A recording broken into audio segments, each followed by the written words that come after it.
કઈ હદે ખોટું કરવામાં આવે છે। ભાઈ પટ્ટો કમરે પહેરવા આપ્યો છે, ગળામાં પહેરવા નથી આપ્યો, પણ ઘણાને એવો શોખ છે કે ના ના હું ગળામાં પહેરીશ, મારે હર્ષ અંકલે આપેલો છે। તારા હર્ષ અંકલ કી એસી કી તેસી 27 આવા દે, ગળાના પટ્ટા અમે તમને પહેરાવશું વ્યવસ્થિત રીતે।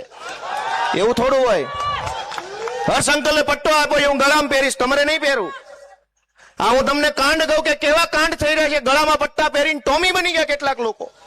અમારા ચૈતરભાઈ ઉપર ખોટો કેસ કરે, પ્રવીણભાઈ ઉપર ખોટો કેસ કરે, મારા ઉપર કરે, રજનીભાઈ ઉપર કરે।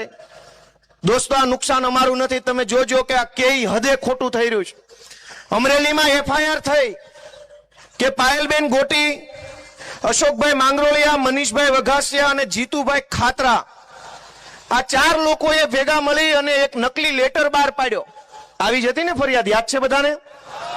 આ એફઆઈઆર થઈ રાત્રે 12 વાગે, સિંઘમોનું એક ટોળું ગયું એમના ગામમાં, પાયલબેનની ધરપકડ કરી રાત્રે 12 વાગે। જે ન થઈ શકે બીજા દિવસે કોર્ટમાં રિમાન્ડ માંગ્યા, 2 દિવસના રિમાન્ડ મળ્યા પછી પોલીસે અમરેલીની બજારમાં સરઘસ કાઢ્યું પાયલબેનનું, અને પછી ઓલા બીજા 3 જણાનું સરઘસ કાઢ્યું, એના રિમાન્ડ લીધા, જેલમાં પૂર્યા, હાઈ વોલ્ટેજ ડ્રામા કર્યો।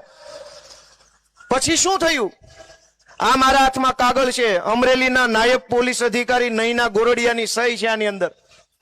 અમરેલીના ડીવાયએસપીએ અમરેલીના જજને, ચીફ જ્યુડિશિયલ મેજિસ્ટ્રેટને એવું લખ્યું કે અમરેલી સિટી પોલીસ સ્ટેશનની ફલાણા નંબરની એફઆઈઆર માં આરોપી પાયલબેન અશ્વિનભાઈ ગોટી રહે ફલાણા ગામ, તેમના વિરુદ્ધમાં પૂરતા પુરાવા નથી અને આરોપીનું નામ ભૂલથી આવી ગયેલું છે, માટે આ ભૂલથી નામ થયું છે એ કાઢી નાખજો અને અમે અહીંથી કાઢી નાખીએ છીએ બાપા સીતારામ।